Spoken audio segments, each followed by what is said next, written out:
अस्सलाम वालेकुम नाज़रीन, मैं हूँ इनाम गुराया। नाज़रीन, पाकिस्तान के अंदर इस वक्त बहुत सारी बहस छिड़ी हुई है आयशा टिकटॉकर पे, जो कि 14 अगस्त को मीनार पाकिस्तान के ग्राउंड में पहुंची और वहाँ पे उसके साथ जो कुछ हुआ उस हवाले से बड़ी बहस चल रही है।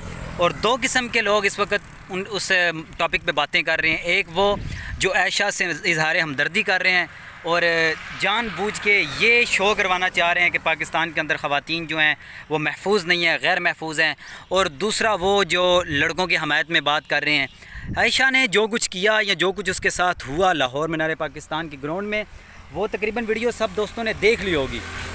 और होता क्या पाकिस्तान के अंदर, जब कोई टिकटॉक का अकाउंट बनाता है लड़का या लड़की, वो अपने फॉलोअर बढ़ाने के लिए मुख्तलिफ़ किस्म के काम करते हैं। उसमें कुछ चीज़ें ऐसी भी होती हैं जो नामुनासिब होती हैं सिर्फ़ अपने फॉलोअर बढ़ाने के लिए। और आयशा का जो टिकटॉक अकाउंट है उस हवाले से वीडियोस भी सामने आ चुकी हैं, उसकी तस्वीरें भी सामने आ चुकी हैं कि उसने अपने फॉलोअर बढ़ाने के लिए किस तरह की वीडियो बनाई, किस तरह के नज़ेबा कपड़े पहन के उसने अपनी वीडियो बना रखी थी और जिसमें उसके जिस्म की पूरी शोमिट हो रही थी और पूरा जिस्म उसका ऐसे नज़र आ रहा था कि बस आपने वीडियो या तस्वीरें देखी होंगी, उसमें मैं ज़्यादा तफसील में नहीं जाऊंगा। और मैं उनको ये पैगाम देना चाहता हूँ जो ये बावर कराना चाहते हैं कि पाकिस्तान ख़वातीन के हवाले से सेफ मुल्क नहीं है, महफूज मुल्क नहीं है। पाकिस्तान अल्हम्दुलिल्लाह ख़वातीन के हवाले से इतना महफूज मुल्क है कि हमने कई बार ऐसे देखा है कि रास्ते में जाती हुई कोई ख़वातीन अगर किसी मसले में फंस जाती है तो हमारे पुलिस वाले, हमारे फ़ौजी, हमारे सिविल सोसाइटी के लोग उसका भरपूर तावन भी करते हैं और भरपूर मदद फराहम करते हैं। और आयशा के साथ जो हुआ, वो आयशा साहिबा ने ख़ुद अपने टिकटॉक पे, अपने जो भी उनके अकाउंट थे वहाँ पे उन्होंने एक स्टेटस लगाया कि मैं फ़लाँ तारीख़ को फ़लाँ जगह पे पहुँच रही हूँ, मेरे जो फॉलोवर हैं वो ख़ुद पहुँच जाएँ। और होता यही है कि जब किसी को बुलाया जाता है तो मेहमान तो भाग के आते हैं। आप उस वक़्त में मेज़बान थी, वहाँ पे मेहमान आए, उन्होंने आपके साथ वहाँ पे थोड़ा टाइम स्पेंड किया, उन्होंने आपको देखना चाहा, आपको छूना चाहा, आपके साथ वीडियो बनाने की कोशिश की, आपके साथ उन्होंने सेल्फियाँ लेने की कोशिश की, जो आपको नाजेबा लगी है वो सारा कुछ यही था। लेकिन इस सारे मामले में आपने फिर ये भी कहा कि वहाँ पे इतने ज़्यादा लोग थे, उन्होंने मेरे साथ नाजेबा हरकत की, मेरे जिस्म का कोई हिस्सा नहीं जहाँ पे उन्होंने हाथ ना लगाया हो। मोहतरमा, ये सारे कोई आम बंदे नहीं, ये सारे टिकटॉकर फ़ैन हैं आपके और इनके ख़िलाफ़ ये आप कंप्लेन भी कर रही हैं। अगर आपको ये कहा जाए ना कि आप अपना टिकटॉक अकाउंट बंद कर दें या जितने भी आपने इस तरह के अकाउंट बनाए हुए हैं वो बंद कर दें, तो आप नहीं करेंगी। आपने उनके ख़िलाफ़ कानूनी कार्रवाई का तो रास्ता अख्तियार कर लिया है, लेकिन आप अपने अकाउंट क्यों नहीं बंद करती?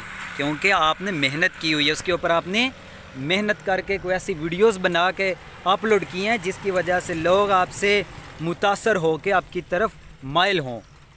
तो मोहतरमा, आप अपना भी कुछ थोड़ा सा मुहासबा करें, थोड़ा सा, कि जिस तरह की वीडियोस आप टिकटॉक पे बनाती रही हैं, क्या ये एक इज़्ज़तदार घराने की लड़की इस तरह की वीडियो बना सकती है? क्या कोई इज़्ज़तदार घराने की लड़की इस तरह की तस्वीरें बना के अपलोड कर सकती है? आप ख़ुद को तो अभी बड़ा भाषण दे रहे हो, आपके साथ बड़े अच्छे सीनियर 2 एंकर भी जिन्होंने आपका इंटरव्यू किया, वो भी, उनको तो बस ट्रेंड चाहिए होता है अपनी फॉलोइंग के लिए। हर बंदा यहाँ पे फॉलोवर ढूंढने का भूखा है, हर बंदा भागता है कि मैं कोई ऐसी चीज़ ढूंढूं जहाँ से लोग मेरी तरफ मुतासर हों या मेरी चीज़ की तरफ भागें। मैं ख़ुद छोटा सा यूट्यूबर हूँ, यूट्यूब मैंने बना रखा है चैनल, मेहनत भी कर रहा हूँ। मेरा भी दिल यही करता है कि मैं कोई ऐसी चीज़ें उस पर अपलोड करूं कि लोग ज़्यादा से ज़्यादा मुतासर हो के मेरी तरफ आएँ और मेरी वीडियोस देखें। मोहतरमा, इसमें 80% कसूर आपका अपने 80%, और बाकी जो 20% कसूर है वो चलो उनका भी मान लेते हैं जिन्होंने आपके साथ नाजेबा हरकत की हैं। लेकिन ये मानना कि सारा कसूर उनका है, ये कुछ जायज़ नहीं है।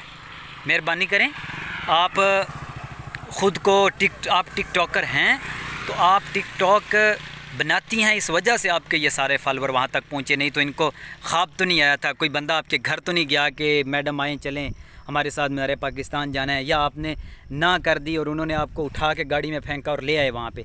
आप अपनी मर्ज़ी से आई हैं। वहाँ की वीडियोस भी हमारे सामने आई हैं जिसमें आप आगे एक बहुत बड़े हीरो की तरह चल रही हैं और पीछे आपके तकरीबन 2, 3, 4, 500 का मजमा पीछे चल रहा है, जैसे शाहिद अफरीदी हैं या आप शुएब अख्तर हैं या आप कोई बहुत बड़ी स्टार हैं। आप भी अपना मुहासबा करें और देखें कि आपने क्या किया और आपके साथ क्या हुआ है।